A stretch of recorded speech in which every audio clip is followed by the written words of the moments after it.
Duterte! Duterte! Duterte! Duterte! Ano ang sigaw ng mga mamalang Pilipino? Duterte! Duterte! Duterte! Duterte! Sir Bob! Sir Bob! Sir Ben! Sir Ben! Sir Ben! Sir Ben! Sir Ben, titawag ka na dito. Titawag ka na dito.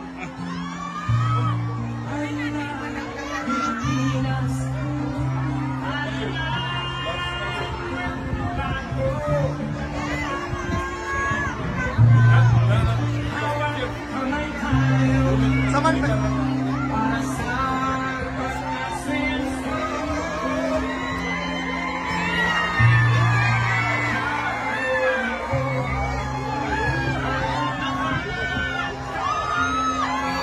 Ano ang sigaw ng mamamayang Pilipino? Duterte! Duterte! Duterte! Duterte!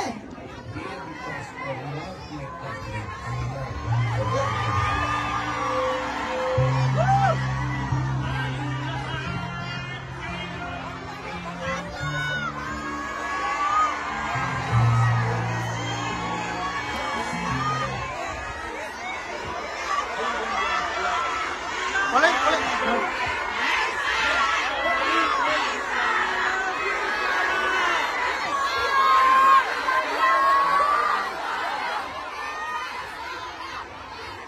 Magandang hapon sa inyong lahat.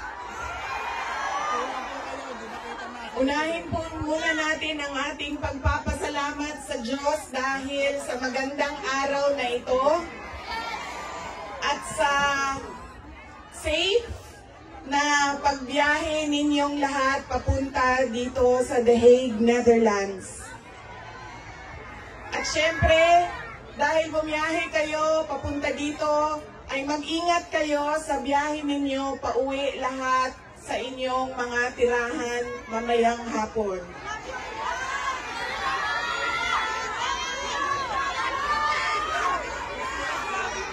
Susunod po ang pagpapasalamat ko sa Dutch Police sa kanilang pagtulong sa atin na mabuo yung programa ngayong hapon na ito at sa pagpahintulot na tayo ay magkaroon ng rally para kay Pangulong Rodrigo Duterte. Maraming salamat po sa Dutch Police and of course sa local government ng The Hague at sa Foreign Ministry ng the Netherlands. Maraming salamat sa kanila.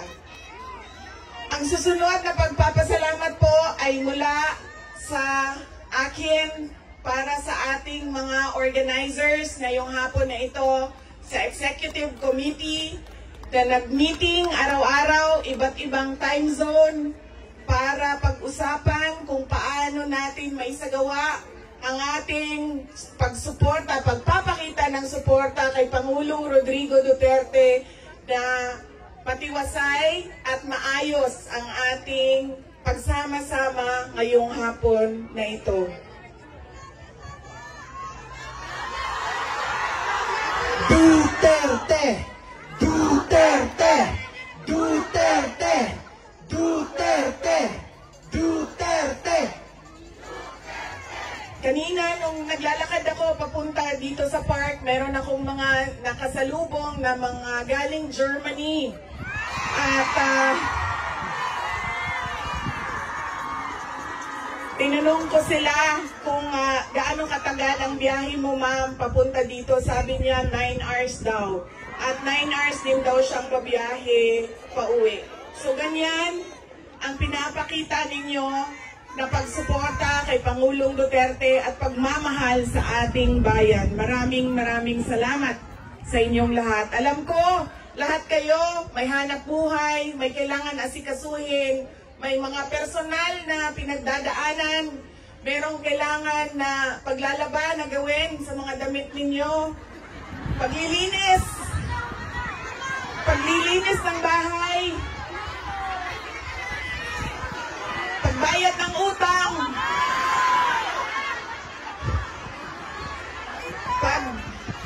ano pa ba, pagtawag sa inyong mga mahal sa buhay doon sa Pilipinas, ay nandito kayo ngayong hapon na ito at ibinigay ninyo ang oras ninyo at panahon ninyo para mapag-usapan natin ang estado ng ating mahal na bayang Pilipinas.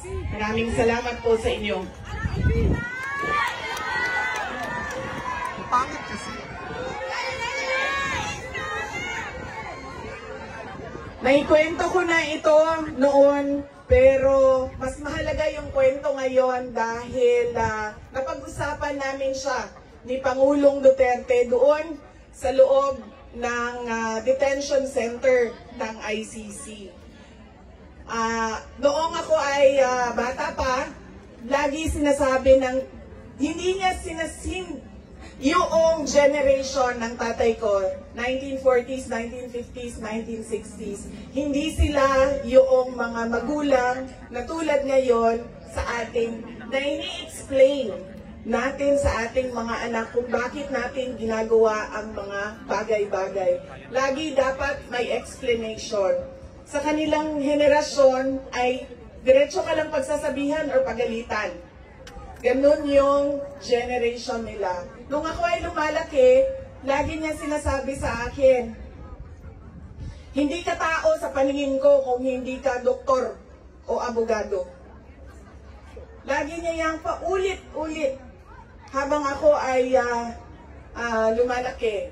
Lagi niya yang sinasabi, pag hindi ka natapos ng pag-aaral mo, magiging abo ka dyan sa gilid ng daan. He always emphasized that you mean nothing to the world if you do not finish your education. That was his, that is my greatest gratitude to my father. The emphasis he gave in education. Wala namang problema sa akin yun nung ako ay lumalaki dahil gusto ko din naman talaga maging doktor.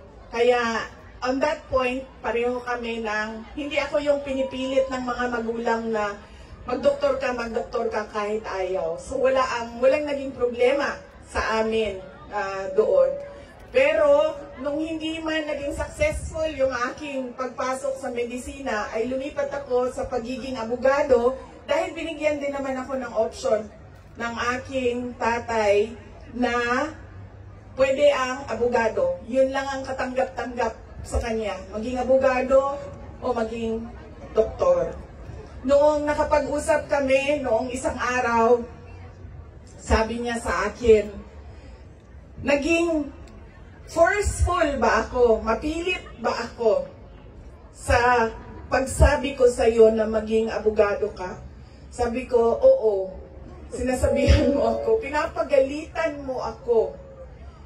Lagi. Kinento ko sa kanya na isang beses, bihira akong umiyak. Pero isang beses, dahil nalaman ko na hindi ako makakatuloy sa 4th year law school dahil meron akong isang bagsak na subject, wala akong ibang masabihan nung sakit na nararamdaman ko. Kasi pakiramdam ko, yung tatay ko lang din, makakaintindi sa akin dahil dumaan din siya ng law school. So tinawagan ko siya. Hindi ako makapagsalita. Iyak lang ako ng iyak. Humahagulgul ako sa iyak na sinasabi niya, hello, hello, hello, nasaan ka? Nasaan ka? Yun lang ang sinasabi niya, nakidnap ka ba? Nakidnap ka? Tapos iyak lang ako ng iyak. Tapos dalawa lang ang tanong niya na paulit-ulit, nakidnap ka ba o buntis ka ba? At that point na paulit-ulit na niyang tinatanong kung buntis ba ako, sabi ko na sa kanya, pa, hindi ka man siguro umiiyak ang babaeng buntis. Siguro happy siya, no, na buntis siya. Sabi ko, nahihirapan ako sa isang subject ko and pakiramdam ko, sasabit ako dito. Tapos ang sagot lang niya sa akin ay, Sabi niya, yun lang pala eh, bakit mo ko tinatawagan? Mag-aral ka na. Ganon. Ganon ka tigas yung kanyang paninindigan, paniniwala at pagpipilit na ipursige ko ang aking edukasyon. Wala nang, huwag ka na umiyak, mag-aral ka, magbadali lang yan, lumabas ka muna, magkape ka, wala. Sinabi lang niya sa akin, yun lang pala. Ibaba mo na yung telepono at bumalik ka na sa pag-aaral mo. Kaya noong ako ay naging abogado, yun din yon ang sinasabi ng kaibigan ng tatay ko sa akin na nakita niya ang tatay ko, sobrang saya. Yung araw na yun na nalaman niya na naging abogado ako, yun yung sobrang saya niya. At sinabi sa akin ng kaibigan ng tatay ko, sabi niya, hindi mo maiintindihan kaming mga tatay na kaming mga abogado pag nagkaroon kami ng anak na abogado. Ganun, iba yung saya namin kapag nakikita namin na meron na kaming anak na abogado. Sabi niya sa akin doon, sabi niya, pinilit ba kita? Sabi ko, hindi lang pilit. Sinigawan mo ako at pinaiyak mo ako ng maraming beses dahil sa edukasyon at sa pag-aaral. At sabi niya, di buti na lang dahil meron akong abogado ngayon na anak na inutos-utusan ko dyan. Kausapin niyang mga huwes dyan. At ngumiti siya. He smiled. And it seemed to me that it was a comfort to him that he had a daughter who is a lawyer. In fact, sabi niya,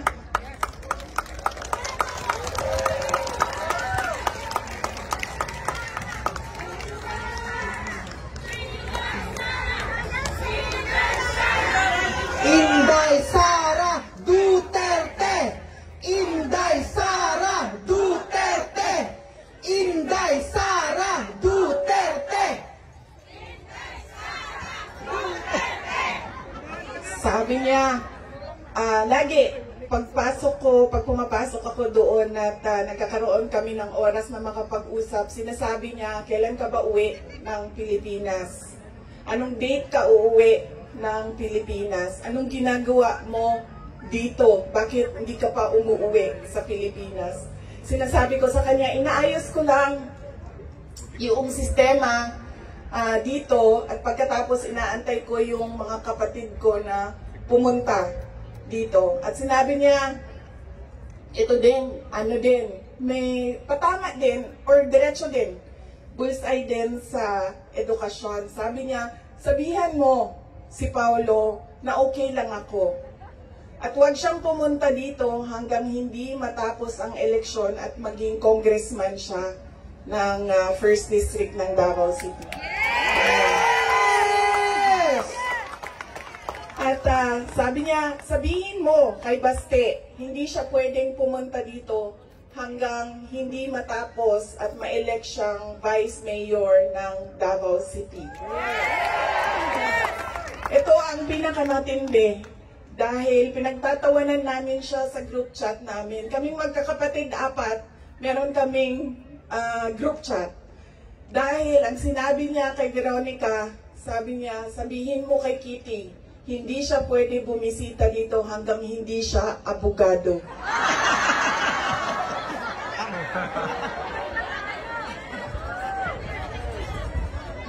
Sabi ni Kitty, grabe ang overacting ni Papa. So, ibig sabihin ba, mga 5 years. She has 5 years until she becomes a lawyer. Na meron pa akong 5 taon na bago ako makabisita. Ganon siya kahit na nandun siya sa loob, ang kanyang iniisip, unang-una, yung mga kapatid ko na kailangan magtrabaho para sa syudad ng Davao, yung kapatid ko na kailangan mag-aral. Yun pa rin ang iniisip niya. At kapag tinanong mo siya Pa, ano ba ang kailangan mo dito sa loob? Ang sinasabi lang niya, mga, alam mo yun, mga bagay na shaving cream, Necessity. Coke Zero, Monggo. Piniritong. tumigil na siya sa kakahingi ng Pinoy na ulam dahil parang hindi talaga kaya nung nagluluto sa loob ang Pinoy na ulam. Pero nagpadala ako kahapon ng PDF file ng mga recipes na pwedeng sundin nung nagluluto.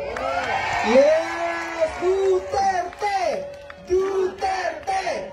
Duterte! Meron siyang, meron siyang hilig sa Coke Zero at yun lang yung hingi niya. May shopping list doon sa loob. At sabi niya doon sa gwardiya na isulat mo dyan, 2 case ng Coke. Anak ko ng gwardiya, sabi niya, pwede ka naman bumili dyan sa vendo tapos iiwan mo para sa kanya. So sabi ko, Papa, anong gusto mo dito? Sabi niya, Coke Zero lang.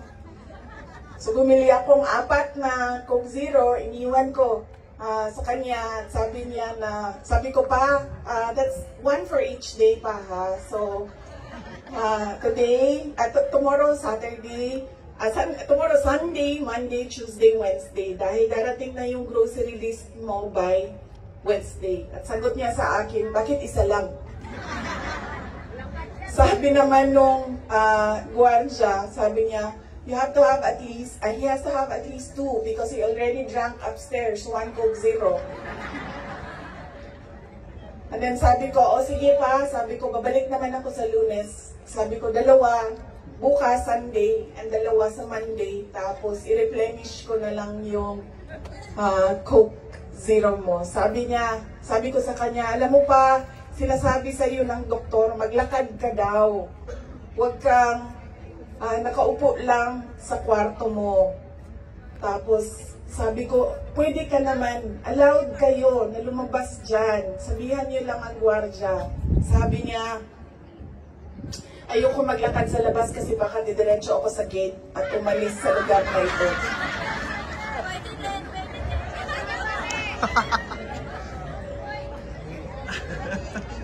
Nagkakaroon na rin siya ng mga kaibigan, yung mga tao doon sa loob ay nagiging kaibigan na niya. At hindi ko lang alam, baka paglabas niya marunong na mag-Dutch. Pero karamihan nung kasama niya sa loob ay French speaking. So,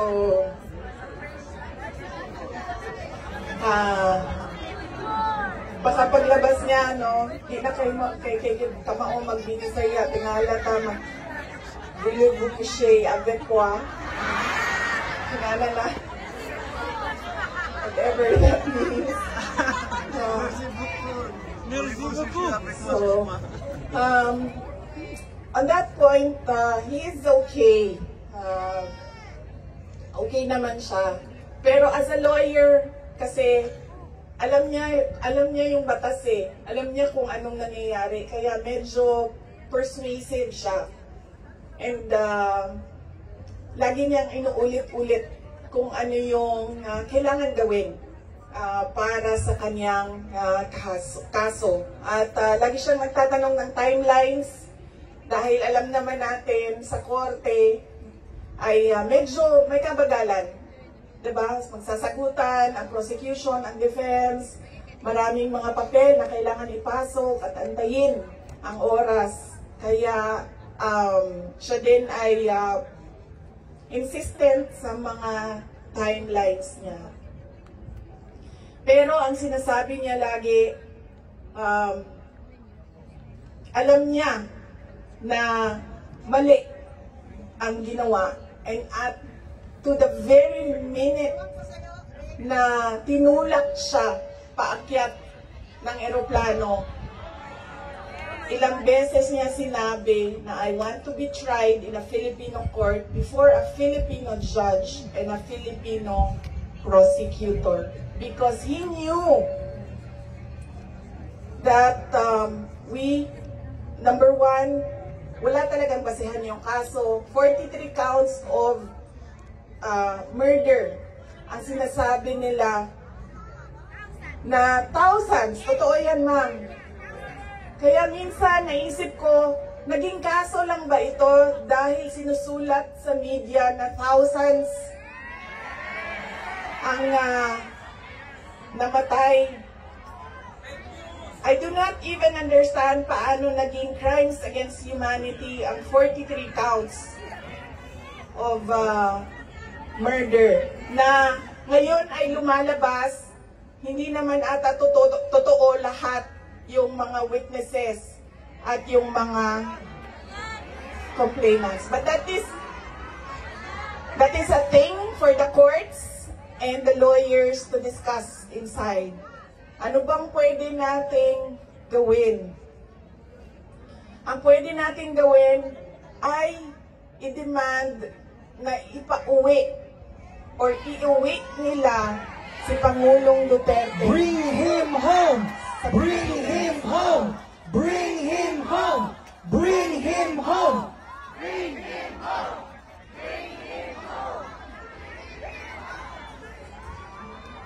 Dahil yun din ang gusto niya. Araw-araw na nandun ako, sa mga araw na nandoon ako, isa yan sa paulit-ulit niyang sinasabi, kailan mo ako mapalabas dito dahil darating ang eleksyon, mag-mayor pa ako ng syudad ng Davao. Bring him home! Bring him home! Bring him home!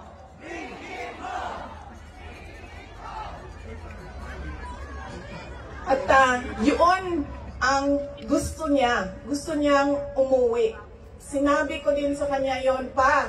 Sabi ko, yung kagustuhan mo na umuwi, yan din yung katapusan ng buhay mo. Magiging Ninoy Aquino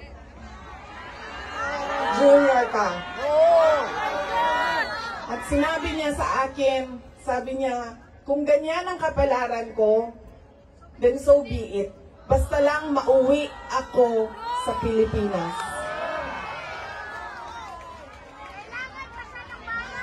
Kaya, meron man akong worry para sa kanyang safety and security, pero lagi niyang inuulit-ulit talaga, ibalik niyo ako sa Pilipinas. Bring him home! Bring him home! Bring him home! Bring him home! Nagtatanong marami, ano bang pwede magawa? Huwag natin tigilan ang panawagan sa gobyerno natin sa Pilipinas at sa lahat ng gobyerno na nakikinig at dito sa ICC na ipaalam sa kanila na mali ang ginawa kay Pangulong Rodrigo Duterte. At paano ba itama yon? Ibalik nyo lang siya sa Pilipinas. Ituloy nyo lang yung kaso, walang problema. Ibalik nyo lang siya. Bring him home! Bring him home! Bring him home! Okay naman sa init? Ako dili. Kaya nga no, sunburn ang katungaan niya. Ang katungaan dili. Okay lang.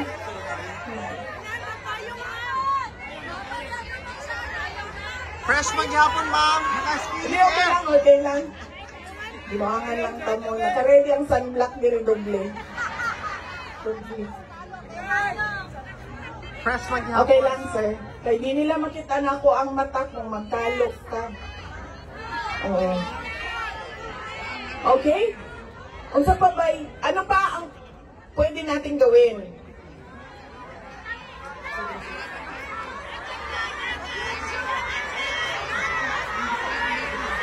Fifi, just tell us what to do. We will follow you. Marcos resign! Marcos resign!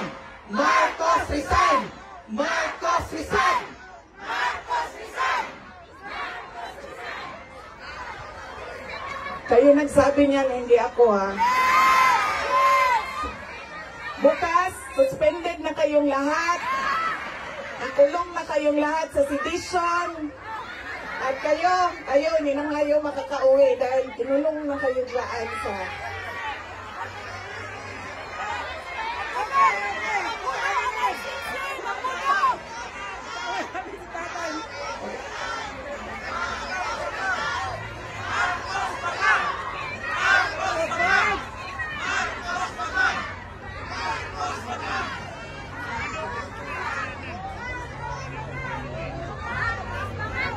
And that relates to transparency and accountability.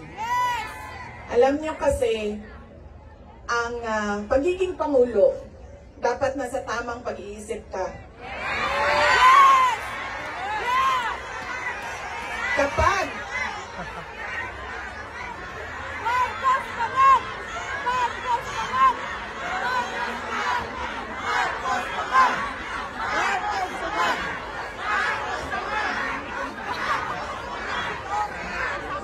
dahil nasa mga polisiya mo at desisyon mo ang kinabukasan ng kabataan at ng bansa.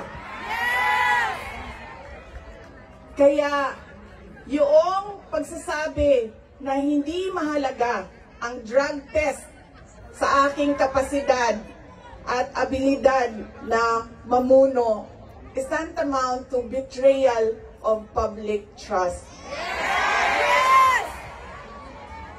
Dahil kailangan malaman ng taong bayan na nasa ayos ang iyong decision making.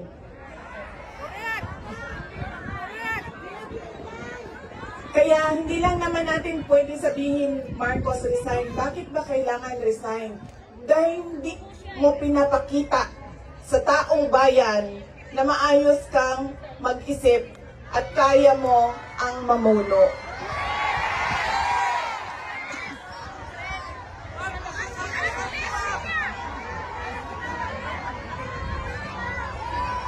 Madaming mga tanong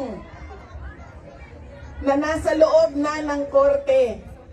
Ang PhilHealth, ang pagkuha ng pondo ng PhilHealth para bang naging pyramiding ang ginawa nila sa budget ba? Kumuha sila ng kulangan pera dito, kumuha sila sa ibang source para isalpak dito, and hahanapin na naman sa ibang source yung isang nagiging juggling at parang pyramiding na ang nangyari sa budget. At kung nakikita ninyo at naiintindihan ninyo ang budget, karamihan doon pamigay lang ng mga politiko na tinatawag nating ayuda.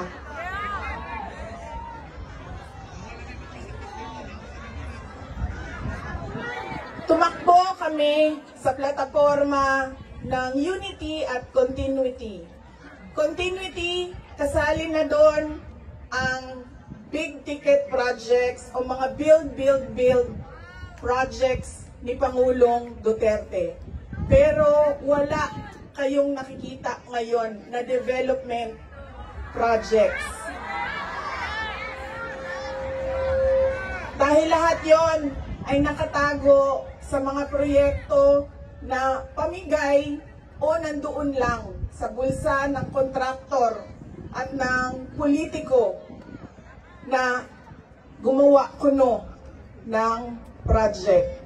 Makikita ninyo na hindi handa ang Kongreso sa paggawa ng budget dahil may mga blanco doon sa enrolled bill na pinasa nila. Ibig sabihin, walang nag-iisip at hindi pinag-isipan paano ba natin gamitin ang pera ng gobyerno na makita natin na merong kapayapaan at kalambuan, kauswagan sa ating bayan. Noong ako ay tinanong noon bakit ako nag-resign sa Department of Education. Sabi ko, unang-una, personal yon. Meron kaming personal na hindi ko gusto na ginawa niya sa akin. Pangalawa, dahil sa loob ng Department of Education. Sinabi ko na itong noon, personal ko to na experience. Yung budget ng school building program ng Department of Education, pinaghati-hatian lang sa loob ng House of Representatives. Noong unang taon, nagawan ko ng paraan. Sabi ko, hindi pwede, sige, kung yan ang gusto ninyo, yan ang makapagpapasa ng budget. Para magkaroon ng budget ang Department of Education, dadaan pa rin kayo sa validation ng regional offices ng Department of Education. Pag sunod na taon, naisipan na nila kung ano ang gagawin nila at hindi nila ma-deny ito dahil nakikita ninyo sa papel. Kaya wala din kumukontra sa akin dahil nakikita sa papel. Ang ginawa nila, gumawa sila ng sarili nilang listahan. Doon nakikita mo, pinaghati-hatian nila ang school building program at inattach nila sa General Appropriations Bill na sinabmit nila sa Senado. Sinabi namin sa mga senators, nakita nyo ba kung anong ginawa? Sabi nila, oo, nakita namin kung anong ginawa ng House of Representatives. Sabi ko, please, hindi natin masasolve ang problema ng school building program kung ganito lagi ang nangyayari sa budget ng new construction. Meron pang ibang problema sa loob ng budget. Sinubukan ng mga senators na tanungin, pasagutin, sumasagot, yes, pero pagdating sa BICAM, anong nangyari? Wala namang totoong BICAM kung saan pinag-uusapan ang paggamit ng pera. Ang desisyon lang na nandun ay kay Zaldico, nung panahon ko, kay Zaldico at kay Martin Romualdez. At diretsong pinapapirma sa malamang tao na hindi nagbasa o hindi binasa ang buong budget. Kaya walang nakakita o hindi nila nakita dahil hindi naman binasa na may blanco doon at pwedeng lagyan ng kahit anong amount yung mga blanco sa budget. Madaming katanungan, madami ang problema ng bayan. Kaya lagi ko sinasabi, hindi kami ang problema ng bayan. Ang problema ng bayan ay ang governance mismo ng Pilipinas. Yan ang problema ng bayan. At dahil may problema sa gobyerno, ay tuloy-tuloy ang kahirapan doon sa ating bayan. Nakikita nyo yan dahil dumadami ang nakikipagsapalaran sa ibang bansa. Dahil sa kawalan ng oportunidad doon sa ating bayan.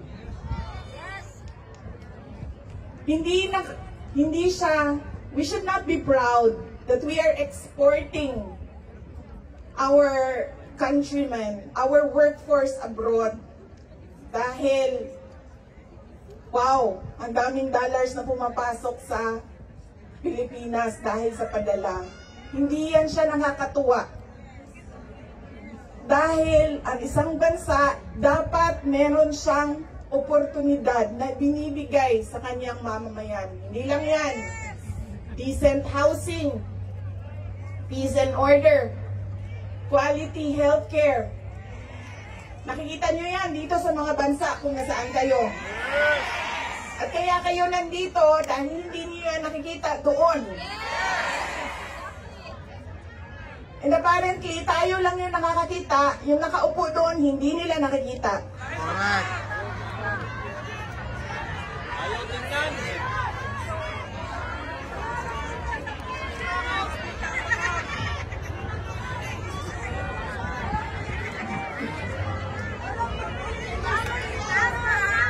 Alam nyo, madami kaibigan ko, galing ako sa middle class na family sa Davao City. So madami sa mga kaibigan ko doon, meron naman silang mga negosyo, meron naman silang pinagkakakitaan, may mga trabaho. Pero ilan na rin ang nagsabi sa akin, mga professionals ito, ilan na rin ang nagsabi sa akin, wala na rin talaga kaming nakikita, parang gusto na namin lumipat na lang sa ibang bansa para sa mga anak namin. Kaya sinasabi ko lagi yung nagsasabi sa akin, tumakbo ka sa 2028. I don't think we will have a country by 2028.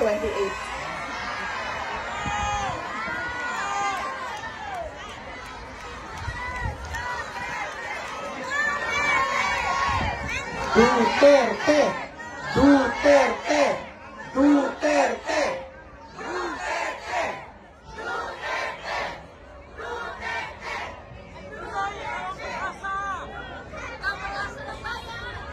Kaya dapat natin i-exact ang responsibility dyan sa gobyerno na ibigay nila kung ano yung karapat-dapat para sa ating bayan. Dahil kung meron man ang okay sa kanila na pumunta sa ibang bayan, meron ding mga tulad namin na ayaw namin kahit anong mangyari umalis sa Pilipinas.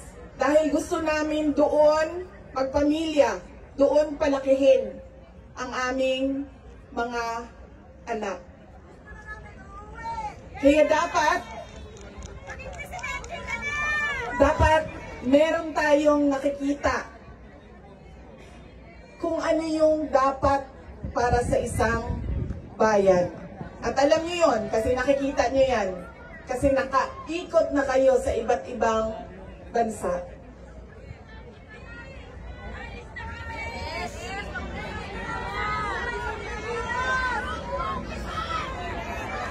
Ano ang gagawin? Patuloy na ipanawagan sa lahat ng nakikinig na iuwi ninyo si Pangulong Duterte sa Pilipinas. Bring him home! Bring him home! Bring him home! Bring him home! Bring him home! Bring him home! At pangalawa, patuloy natin na hingiin sa gobyerno, sa administrasyon na ibigay ninyo ang serbisyo at kaunlaran na karapat-dapat para sa mga Pilipino at para sa Pilipinas.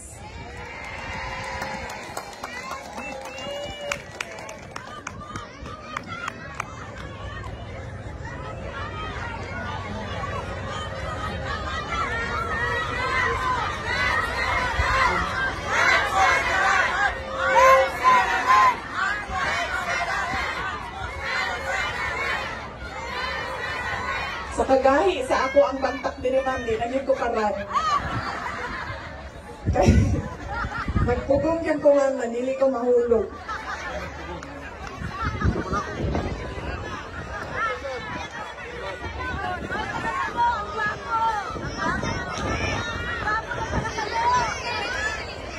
Yung akin pong mga pagpapasalamat.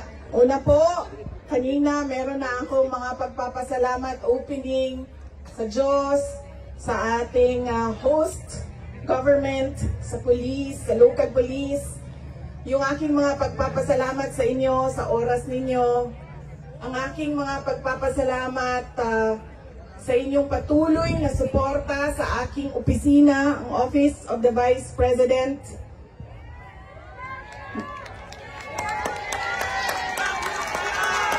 Inday Sara Duterte! Inday Sara Duterte!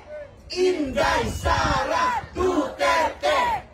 Inday Sara Duterte! Our President for 2028! Malakas ang loob ko dahil nandyan kayong lahat.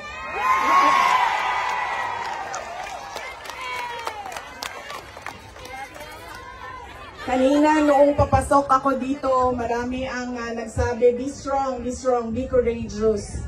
I I am only as strong as you are. Kung nakikita ko, sobrang lakas ninyo at sobrang lakas ng pagmamahal ninyo sa bayan, ganyan din ang nararamdaman ko.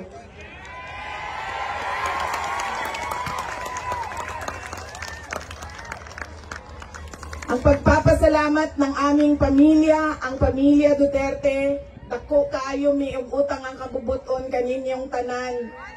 Sa higayon nga gihatag ninyo kanamo nga makaserbisyo sa ato ang nasod. Napakalaki ng utang na loob namin sa inyong lahat sa pagkakataon na ibinibigay ninyo sa amin na makapaglingkod sa bayan. Maraming salamat po sa inyo, mga kababayan namin.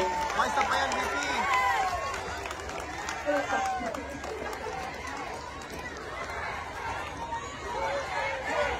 Duterte!